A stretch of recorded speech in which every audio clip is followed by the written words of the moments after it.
Okay, so I just realized that I can only record in like 15-minute increments, so I kind of forgot where I was at. But anyways, patients with OCD and comorbid GAD are more likely to terminate treatment, which kind of makes sense because the treatment for OCD is extremely anxiety producing. So folks who have GAD along with OCD are more likely to stop treatment. Differential diagnosis. Um, so patients with MDD often have ruminations, as we know. So kind of to tell those two apart, um, you kind of look at the patient's resistance to thoughts, and then you also look at the thought content. So ruminators do not really attempt to suppress their ruminations, whereas with obsessions, they are actively trying to reduce the thoughts, and they're trying to reduce the anxiety that those thoughts induce. And also the content, OCD thought content is kind of static and fixated. It doesn't change. They're obsessed with it.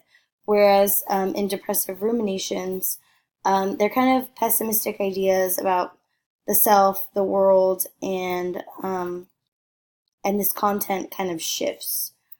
And then also other obsessive compulsive related disorders, such as like body dysmorphic disorder, that's distinguished based on like the number of obsessions, and also like the obsessions are kind of fixated on the body and like bodily aesthetics, whereas in OCD it is different.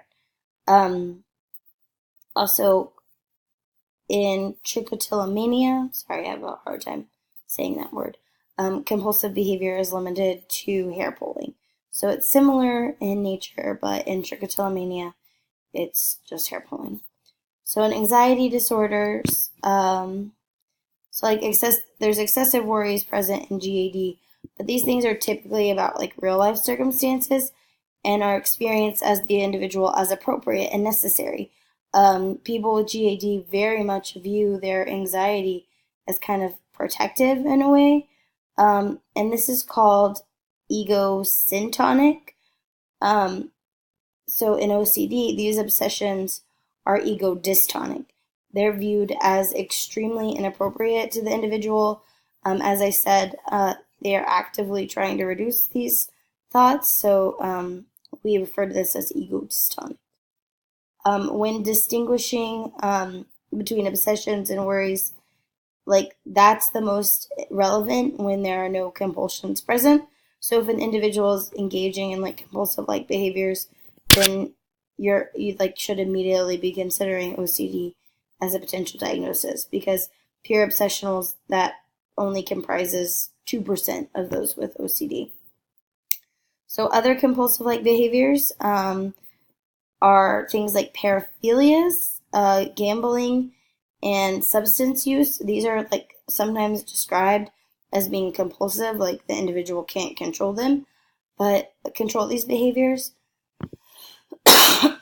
Excuse me. Um, but the individuals who engage in these behaviors, they derive pleasure from these activities.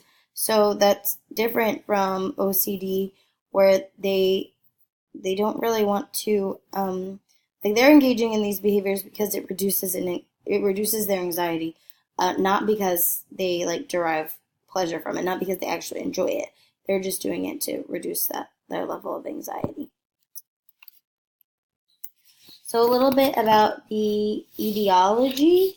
Um, there is a genetic component with OCD.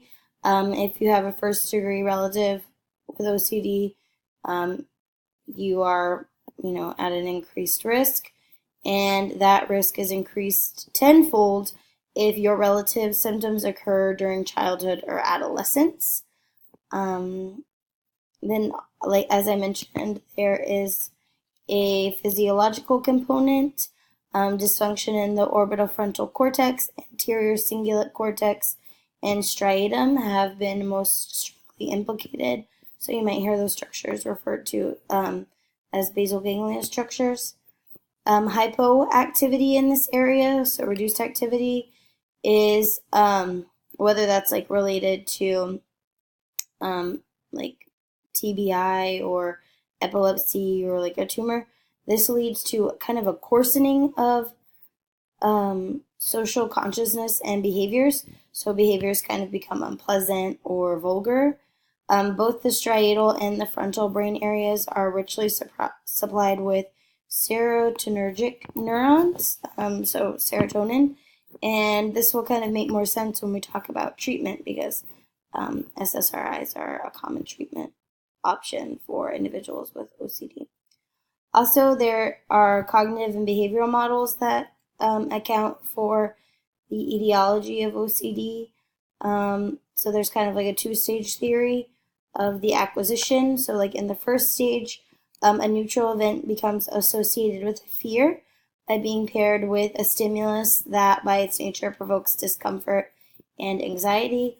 And then in the second stage, escape or avoidance responses are developed to reduce that anxiety and discomfort. So this is kind of like just classical conditioning when a neutral stimulus is paired with a unconditioned stimulus. That unconditioned stimulus, like there's a response to what was like previously a neutral stimulus. I hope that made sense. But then this stage model also accounts for oh, excuse me, while I die over here.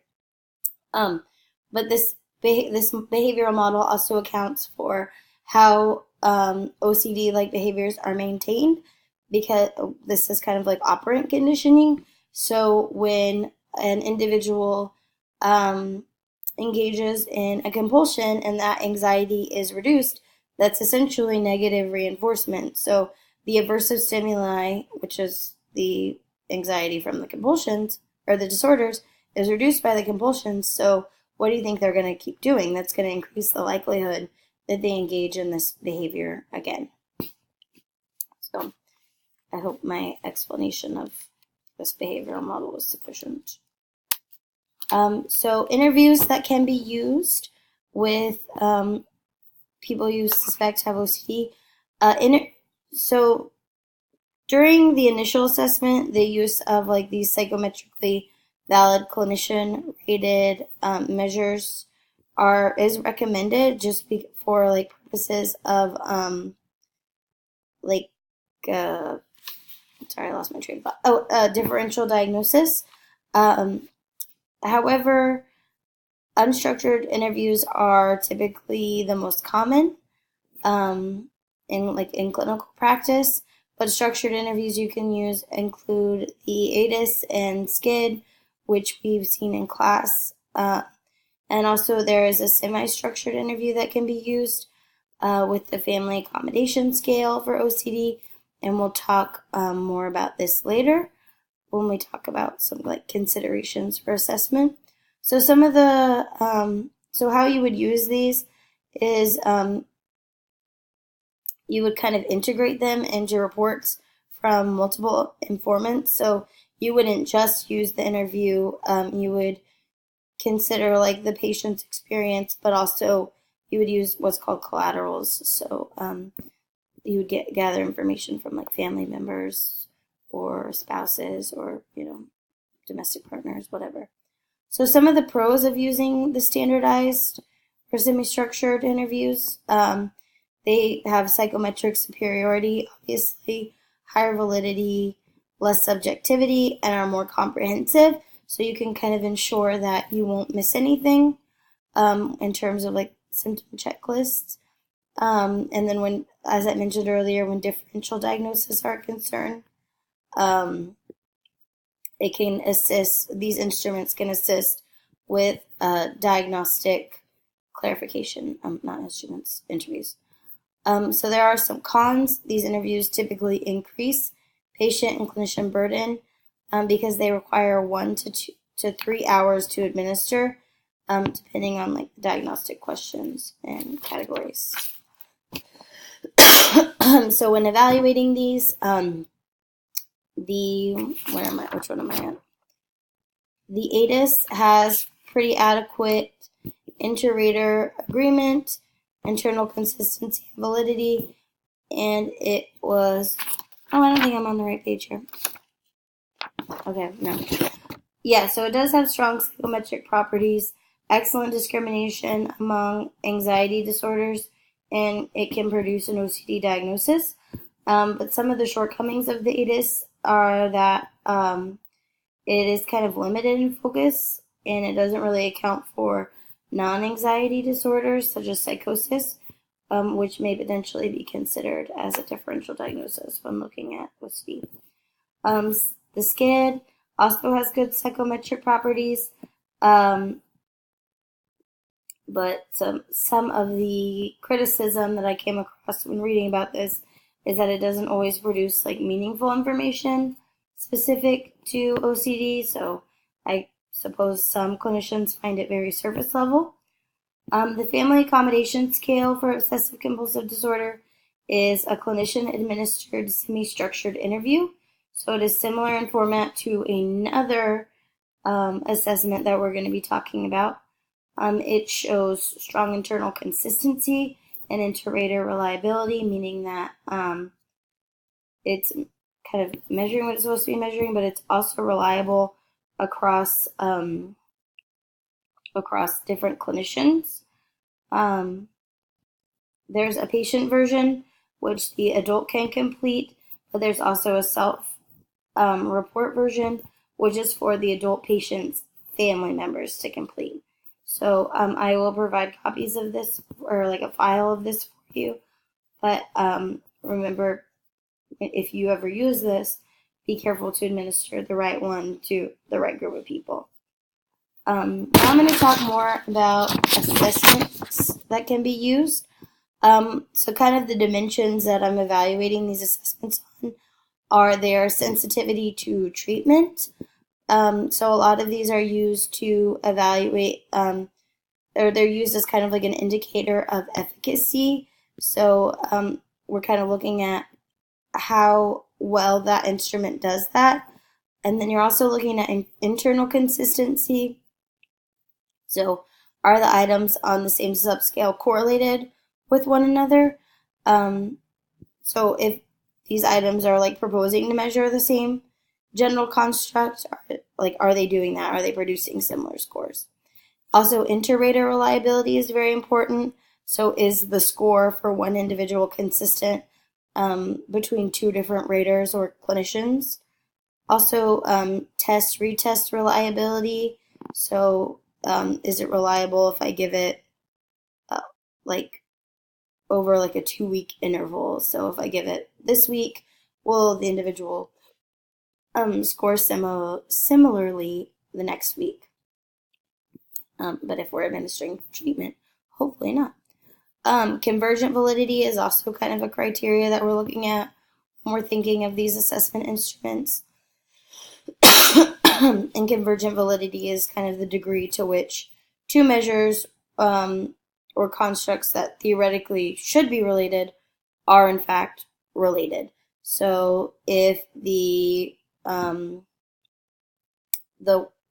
Yale-Brown obsessive compulsive scale, does that have convergent validity with like another scale? And then discriminant validity, can it discriminate between dissimilar constructs? So can the scale discriminate between obsessions and like ruminations? So this is tricky because, as I mentioned, OCD is highly comorbid. So you want the instruments that you're using, or the interviews that you're using, to have good discriminant validity, because you want to know if you're assessing OCD, you want to know that you're for sure assessing OCD and not just like a component of MDD. So